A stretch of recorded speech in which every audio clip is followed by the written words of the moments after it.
On a quick review of quadratic algebra. Might want to have your calculator handy. I'm not sure if I'm going to use it. If anything, I'll probably just use it to show you how you can double check your answers if it's a calculator paper. Okay, so quadratic algebra, you should already from year, let's see, 8, 9, 10 and 11, hopefully be expert in most of the following, if not all of the following. So expand your quadratic. So they won't tell you to FOIL, they'll just tell you to expand. So expand, multiply the highest common factor at the front by both terms in the brackets, all the terms in the brackets. So of course you probably realised that this one is x squared minus 4x. This one I'll use a FOIL method, that's my method, you use whichever method works for you. So we've got four terms, x squared minus 3x plus 2x minus 6, which when we combine that we'll get x squared minus x minus 6 when you combine like terms. So here's our final answer. Here's our final answer of the expansion. Easy enough, that's probably from year 8. Factorizing and solving a basic quadratic. So factorizing means to double bracket it. This says just a highest common factor. If there's a highest common factor, just go straight to popping that out the front. So first one is an example where we've got a highest common factor, 3x squared minus 12x. Try to think, what is our highest common factor? Highest common factor is 3x. So let's pop that baby out the front. Open up our brackets. Try to think what would therefore be inside the brackets. 3x times what makes 3x squared? 3x times x. And 3x times what makes negative 12x.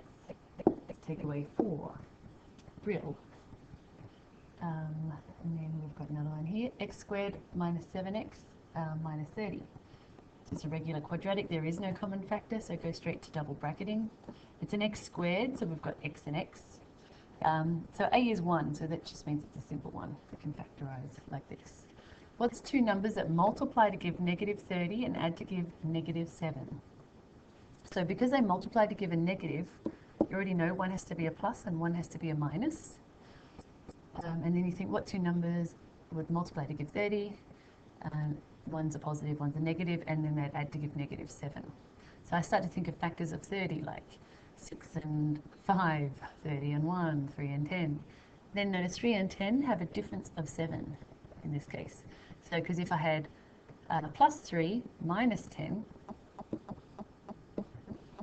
then you know that would work, because positive 3 times negative 10 gives negative 30, and positive 3 plus negative 10 would give negative 7x. Because when you FOIL this, you'd get x squared minus 10x plus 3x minus 30. And minus 10x plus 3x gives you the middle term, negative 7x. So there's our final little answer there. Fabo. Factorizing a difference of squares. So why is it called a difference of squares? Difference is because there's a subtraction in there, and squares because the first and the second term are both squares. So factorizing a difference of squares, if there is a common factor, you've got to take it out first. So take out the common factor of 2, that leaves us with x squared minus half of 98 is 49. So beforehand it wasn't a difference of squares because 2x squared and 98 were not squares. But now what's left in the bracket, x squared minus 49, is a difference of squares. So we've got to leave our 2 out here. And difference of squares factorizing is kind of easy. X plus something, x minus something, and the square root of 49 is 7. Because when you expand the green brackets, you get x squared minus 7x plus 7x minus 49. And a minus 7x plus 7x cancels out, which is why you just have x squared minus 49. So factorizing difference of squares. The next one, imagine like it's not a difference of squares, but you could, it's possible, if it forced you to factorize using difference of squares, it is possible to do it. I'll show you how. It'll be x plus, x minus again. And square root of 49 in the previous example was 7. Square root of 7, you could just write in as being square root of 7. So it does seem a bit weird, I understand. And normally we wouldn't use this method to factorize, but if the question forced you, like the instruction said, factorize using difference of squares, then you're forced to sort of do this. Even though you don't get a nice answer like the one I just outlined, you do get some kind of answer. So it's still a difference of squares, because 7 technically is negative, is root 7 all squared. But it's just, looks a bit weird. Factorizing using that splitting method means you're going to split this middle term into two terms and then factorize. So to start with, you need to work out what's AC. So remember, A is that and C is negative 10. B is the middle term coefficient, negative 13. So AC in this case equals 3 times negative 10, which equals negative 30. So then you've got to think, what's two numbers that multiply to give negative 30 and add to give negative 13? Hang on, have I done this right? Yeah. Cool. Yeah, initially I was thinking, no, it's not going to work because 10 and 3, they do add, negative 10, negative 3 do add to give negative 13, but they don't multiply to give negative 30, they multiply to give positive 30. But I wasn't thinking of another pair of factors of 30, not 6 and 5, not 30 and 1, but 15 and 2. So, because one of them could be positive and one of them could be negative. And when you, so to make it negative 13 in the middle, these two have to add to give negative 13. So it must be negative 15 and positive 2. Negative 15 times 2 gives you negative 30, which is the AC. And negative 15x plus 2x would give you negative 13x.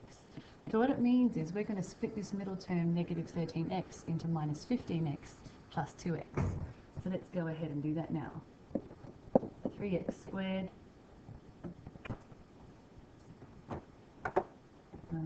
3x squared minus 15x plus 2x minus 10. Still minus 10. The minus 30 was just for, this bit on the side was just for the purpose of working out what do we split 13x into? We split it into 15 and 2x. And that's the whole purpose of that AC part on the side. And then the whole purpose of doing that is you'll notice that you can separately factorize. So split into two halves and separately factorize them. So as I said, overall this expression is still the same as the original one, 3x squared minus 13x minus 10, as the same thing as 3x squared minus 15x plus 2x minus 10. It's minus 15x plus 2x, what does that simplify to? It simplifies to minus 13. So the whole point of this was just so we can separately factorize each half. So 3x squared minus 15x, what's the highest common factor? That's right, it's 3x. And what's left in the bracket then? 3x times what is 3x squared? 3x times what is negative 15x. And that's what we got. Now a clue is when you factorize the second half of the expression, you should end up with the same thing in the bracket. So the bracket should end up being x minus 5. That's a clue. Highest common factor of 2x and take away 10 is plus 2. Open up your brackets. What will be in there? 2 times what is 2x? 2 times x. 2 times what is negative 10? 2 times negative 5. So great, see how both of the brackets are now the same. X minus 5, x minus 5. So that means if you divide, now we factorize this, the highest common factor is x minus 5. So like before, just pop that out the front. When you divide x minus 5 out of the first part, 3x brackets x minus 5, divide out the purple bracket, x minus 5, you're left with 3x. In the second half of the expression, divide out the purple bracket, x minus 5, you're left with plus 2. So that's your answer. So you were just asked to factorize, not to solve. If you're asked to solve, you have to set it equal to 0 and then work out x equals 5, x equals negative 2/3. So you'll tend to find that, yeah, the brackets, the purple brackets will end up being the same thing, and the 3x and the plus 2 are the remainders, and that's what goes in the other bracket. So see, it's factorized beautifully. It might be possible that it doesn't work. If it doesn't work, it just means it wasn't possible to factorize it, and you would have to solve, if you were asked to solve, you'd have to solve using the quadratic formula. But sometimes you're forced to factorize using the splitting method, so make sure you do know how to do this, because it's not that hard. Now we're asked to, instead of factorize, we're asked to solve, like find out what is x equal to, what's x equal to. Using the quadratic formula. What is that lovely quadratic formula? See if you can remember it off by heart. You have to read it this. Negative b plus or minus b squared minus 4ac all over 2a. And where does the a, b, and c come from? It comes from y equals ax squared plus bx plus c. And so that's our lovely little quadratic formula. With all of these, I tend to, on the side, write out what's a, b, and c. So 6x squared, a is a coefficient of the x squared term, so it's a equals positive 6. B is always the coefficient of the x term, so it's negative 11. And c is the constant term, so it's negative 7. It's always a good idea to do this on the side because sometimes people forget that one of the terms was negative. So having it written on the side, that just makes life easier. So let's plug it all into the quadratic formula. X equals negative b, so it's negative 11 plus or minus the square root of b squared is negative 11 squared minus 4ac, 4, 6, negative 7. Make sure the square root goes over it all over 2a. So make sure you show the substitution step really nicely like this. So if something goes wrong, you can get a method mark at least. And then if it was non-calc, I would start to work it out like this. Negative 11 is positive 11, plus or minus. Start to work out some stuff in that bracket. Negative 11 times negative 11, 121. Minus 4 times 6 is 24. 24 times negative 7 is negative 140 plus 42, 182, I hope. Let's just double check that. 6 times 7 is 42. I'm trying it another way. Negative 6 times, negative 7 times 6 is negative 42. Negative 42 times 4 is 106. Oh, hang on, wait, I've done it wrong then. Negative 42 times 4 is 168. So let's check this again. 24. You can always do it on the side like this, by the way. Just practicing the non-calc. I was doing it too much in my head. 28, 168. Yep, double checked it. It's 168. Oops. I wrote 168. 168. Don't erase that for me, it's just getting messy. Notice it's 121, subtract, and then I worked out what 4 times 6 times negative 7 was, which was negative 168. All over 12, which formally means x equals 11 plus or minus 121 plus 168, which would be 289, I hope. Meter. 289 over 12. And then you've got to start to think, can the surd of 289 be simplified? It's well possible that it could be. So to me, it's kind of looking like a square number that I've seen before. So you kind of want to be familiar with your square numbers, like, you know, 7 squared, 49, 8 squared, 9 squared, 10 squared, 11 squared, 121, 12 squared, 144, 13 squared, 169, 14 squared. Try to think what's 14 times 14. If you're not sure, 14 times 14. It's going to be 140 plus 6. So it's going to be 216. And then 15 squared, if you're not sure what it is, you can do the same thing as I just did. 225. 16 squared, if you're not sure, 16 times 16. So plus 160. 36, whoops, 36, 9.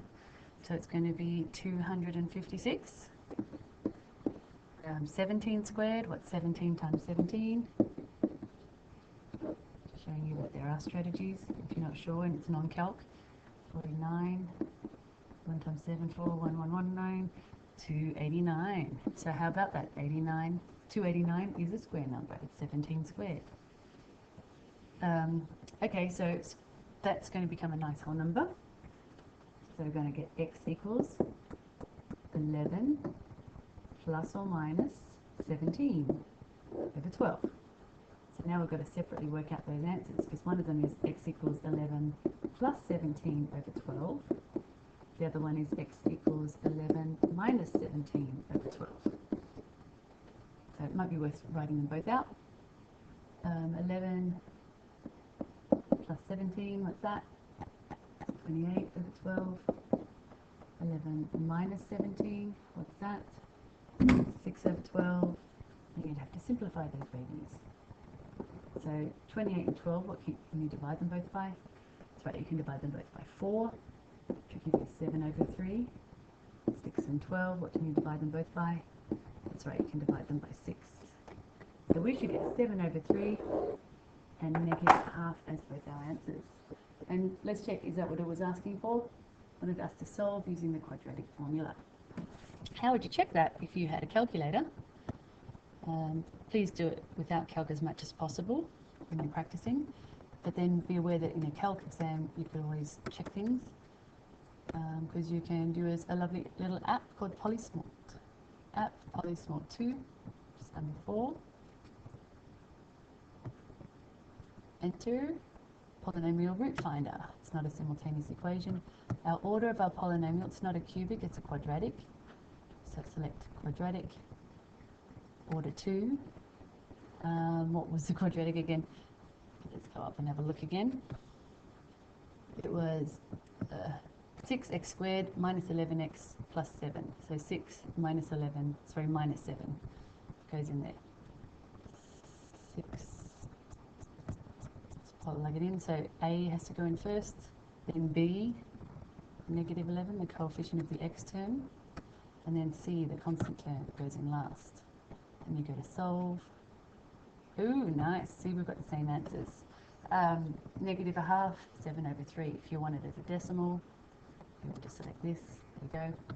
We don't want it as a decimal though, so I'm going to turn it back into a fraction. Well, we just checked our answers. Isn't that fabulous? Okay, so they were both our answers down there. What that means is that this graph has 2 x-intercepts. So it's a quadratic. Does it have a positive one? It's got a positive a, so it's a smiley, it's not a frowny. It's got a y-intercept of negative 7, so down here somewhere. And it's got negative a half as an x-intercept and 7 over 3, like 2 point left there. That's kind of what it looks like. So what you just found were the x-intercepts, 7 over 3, negative a half. And we know by the c value that it's negative 7. Y-intercept. Just pointing out a few little extra things. So what's the point of this? So that quadratic has 2 solutions, which means that it's got 2 x-intercepts. Solve using complete the square. So complete the square is a method you might have learnt in year 11 or year 10. Comes in handy because sometimes some questions are going to ask you, e.g., how to write in the form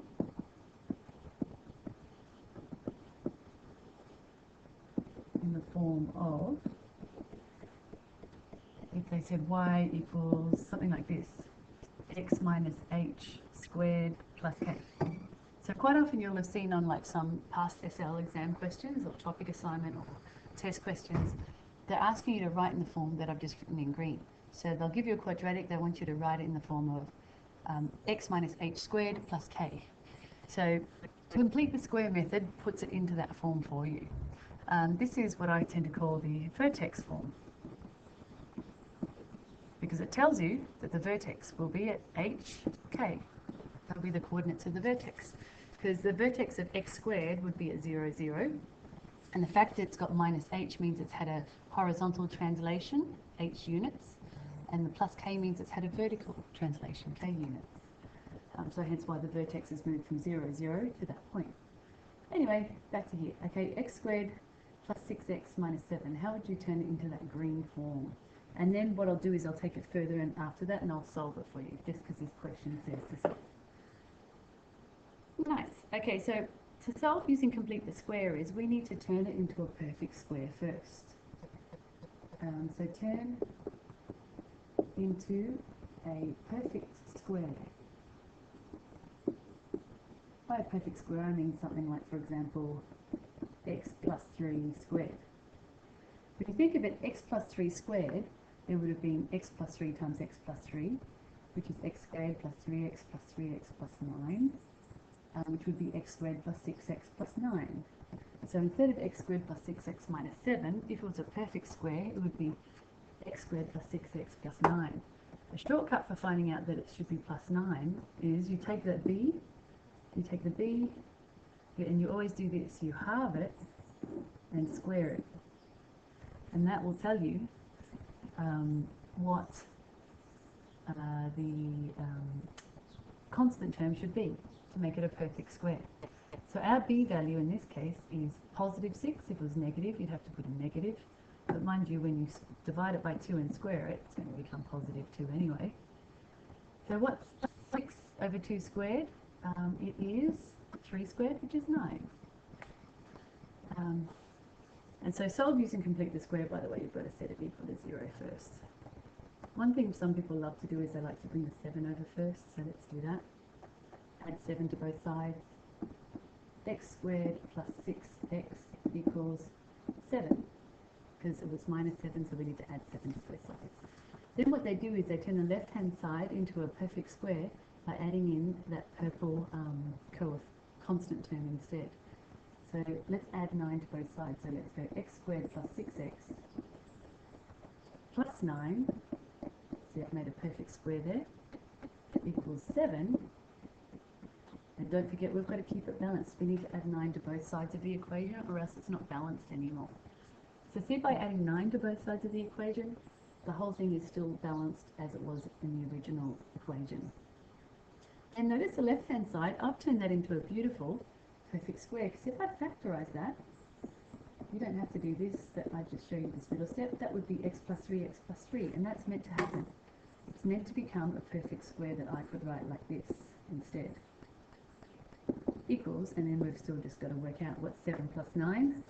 7 plus 9 is 16. So bring that down. 16, 16. See, it's almost in the form that it is up in that green, where it says how to write in the form of y equals x minus h squared plus k. So now to finish it off, just bring the 16 over, and it would be x plus 3 squared minus 16. And that equals 0 in that case, because if we're asked to solve it. So notice, if you're asked to write in the form, in vertex form above there, I've done that already. I've just turned it into vertex form. X plus 3 squared minus 16. Because see, the vertex form has to have a perfect square, x minus h squared. And then if there's a constant term at the end, you throw it at the end. So the regular graph, y equals x squared, in this case would have been translated 3 units horizontally, left or right. Try to think it's in the opposite direction, so it would have moved left. So the vertex would have been translated 3 units left and 16 units down. So that's all great if I had that in vertex form. So let's circle this and say it's in vertex form now. If the question wanted it like that, and just to say what h and k is, then that would be done. In this case, h would be negative 3, because it should be minus h, so negative 3. And then k would be negative 16. But to solve, this question asked us to solve. To solve it now,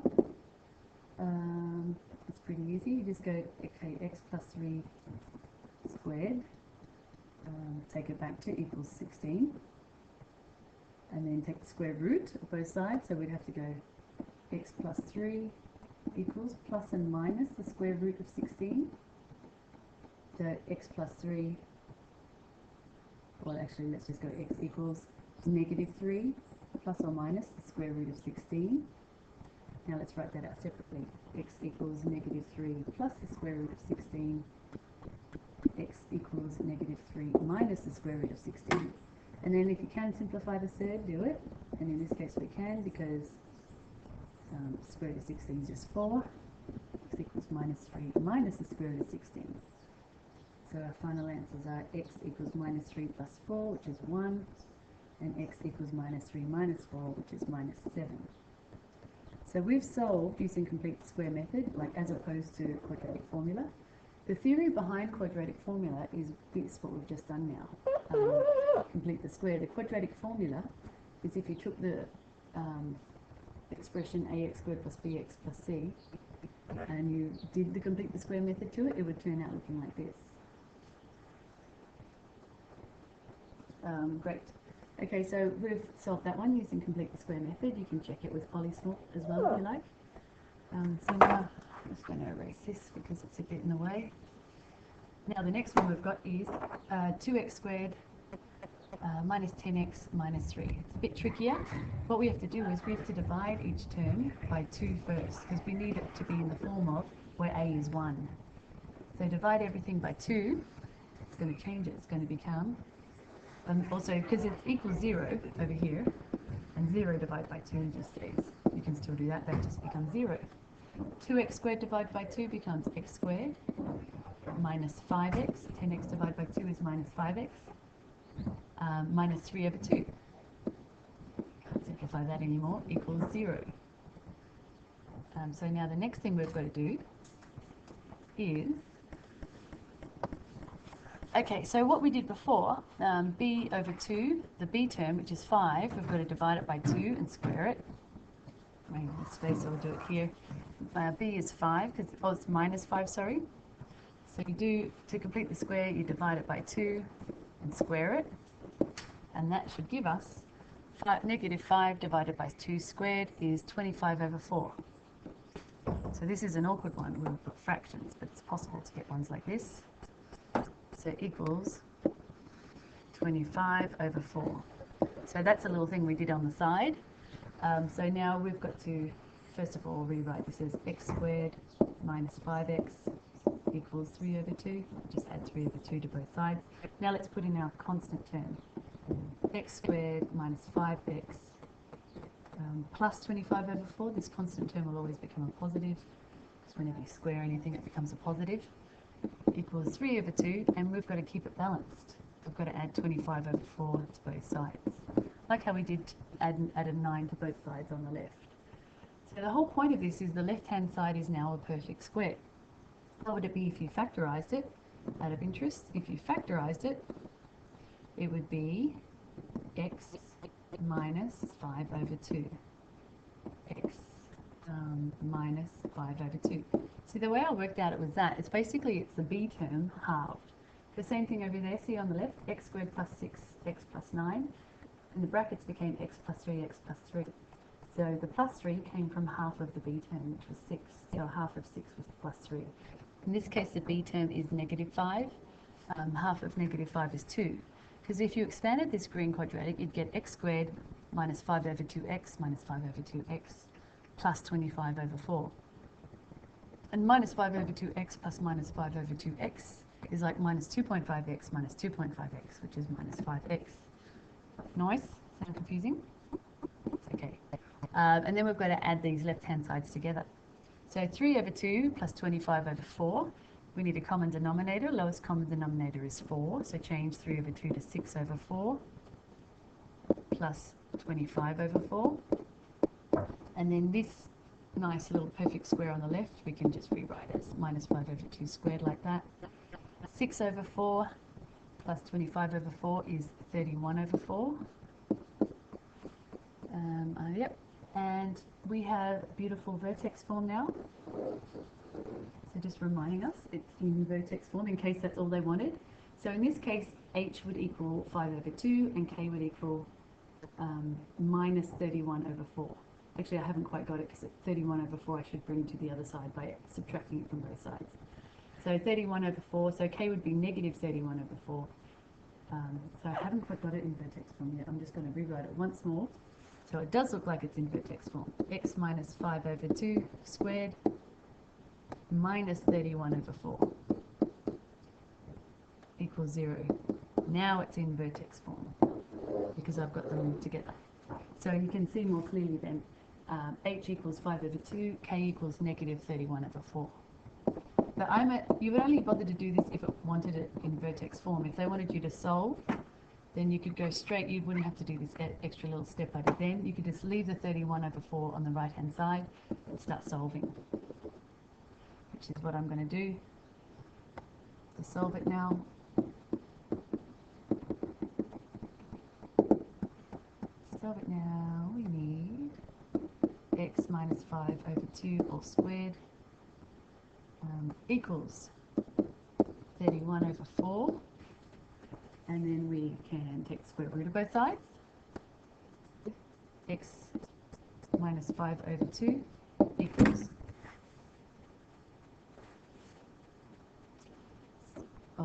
plus or minus, let's write it a bit lower, sorry, a bit neater, x minus 5 over 2 equals plus and minus the square root of 31 over 4, and this third's going to simplify because square root of 4 is just 2, but I'll do that later if you want. And then so x equals 5 over 2, because it's a positive 5 over 2, plus or minus square root of 31 over 4. Or if you want, I'll show you, just making impatient having to write so many steps. The square root of 31 over square root of 4. It's all because the square root of 4 is going to simplify. So x equals 5 over 2 plus or minus square root of 31 over 2. And now we can kind of leave it like that, or we can break it out. It really doesn't want to do that. Okay, so x equals 5 over 2 plus square root of 31 over 2. X equals 5 over 2 minus square root of 31 over 2, which could be taken a little bit further. You could rewrite it as x equals 5 plus square root of 31 over 2. Potentially it could be written like that, but x equals 5 minus square root of 31 over 2. And square root of 31 doesn't simplify. Nothing else simplifies. If you could simplify, like you could take out a 2 or anything like that, or cancel out a factor from the numerator and the denominator, and the entire numerator and entire denominator, then you would have to do that. Great. So hopefully this is stuff you ideally already have a background in. This is something you might not have heard of, how to find and interpret the discriminant. So first of all, write out the quadratic formula. There's a symbol we use for the discriminant. That thing equals b squared minus 4ac. It's just a little triangle. It's not a slanting triangle, it's just a regular triangle. Discriminant equals b squared minus 4ac. Trying to see if you can relate it to the quadratic formula. X equals negative b plus or minus the square root of b squared minus 4ac all over 2a. That's our quadratic formula. So what happens when the value of the square root is negative in the quadratic formula? That means we have no solution. Because you can't take as we cannot take the square root of a negative in math.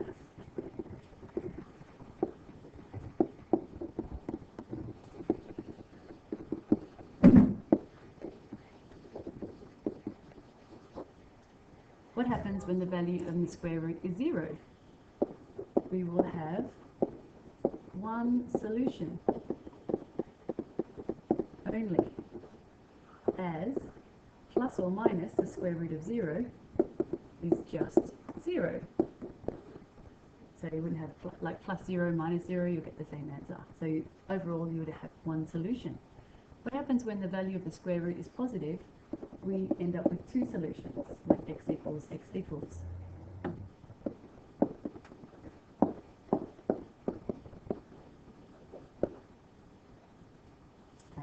E.g. x equals 3, x equals minus 4, that kind of thing. How is the value of the square root calculated in the first place? It's calculated using b squared minus 4ac. That's what goes into the square root in the quadratic formula. This is the formula of the discriminant. So it's the discriminant equals b squared minus 4ac.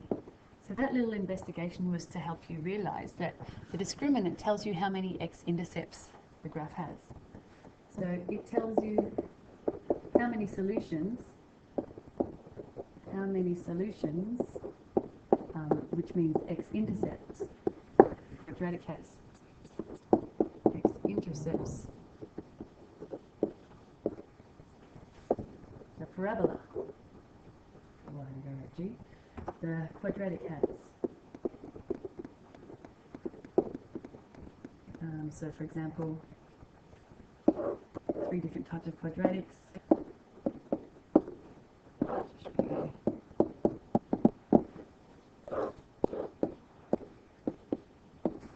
So if no is negative, then the graph could look like this, look like that, or it could look like that. No x-intercepts. If the discriminant equals 0, then the graph, its vertex is right on the x-axis, which is why it has only one x-intercept. If the discriminant is positive, it has two x-intercepts, so it could look like this, or it could look like this one, and so on. So how does the discriminant relate to the graph of the quadratic? It tells you if it has 1, 2, or no x-intercepts. If it has 1, 2, or no solutions, which are, by that we mean x-intercepts. When they're talking about solutions to the quadratics, they're talking about x-intercepts. So in this case, the discriminant equals b squared minus 4ac. In this case, it has it's positive because it's got two x-intercepts. In this one, it equals 0 because it has one x-intercept. In this one, it's negative because it has no x-intercepts. So no x-intercepts. Whereas this one has one x-intercept only.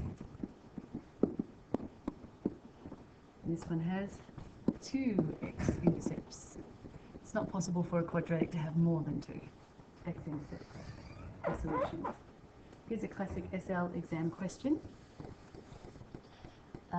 Okay, I just have to pause this for a second because I have to run off to a class.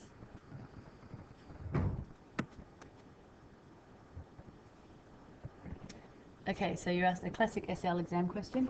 Consider fx equals 2k x squared minus 4k x plus 1 for k is not equal to 0. The equation fx equals 0 has two equal roots. So two solutions, but they are equal, which really means one solution. Means one solution only. So the discriminant, which equals b squared minus 4ac, must be equal to 0 because it has only one solution. So two equal roots means two solutions, but they're equal, which really means just one solution. So it means that the graph is kind of got one x-intercept only, like it could be like this, or it could be like that. So in this case, what's our a, what's our b, what's our c? Out of interest, a equals 2k, because that's the coefficient of the x squared term. B equals negative 4k, and c equals 1. So what we can do is we can take our discriminant formula, b squared minus 4ac, and set it equal to 0, and we can solve for k, because that's what they want. And we can sub in our expressions for a and b and c. So b, as you can see, is negative 4. So plug in negative 4k squared minus 4. A is 2k, according to our quadratic, and c is 1. Negative 4k squared is 16k squared, minus 4 times 2k is 8k times 1 equals 0. Now you can just solve for k. So what's our highest common factor? It's like a quadratic that we can solve for the highest common factor. 8k is our highest common factor. Plug that in, which leaves us with 2k minus 1 equals 0. So you separately go 8k equals 0, and you go 2k minus 1 equals 0. So according to this first one, k equals 0. And according to this one, 2k equals 1, so k equals 1/2. But remember, the question says k is not allowed to equal 0. So we have to reject this answer. Reject as k cannot equal 0 according to to the question. So this, therefore, is our answer. And you see this a lot on past SL exams. Okay, thank you. That's it.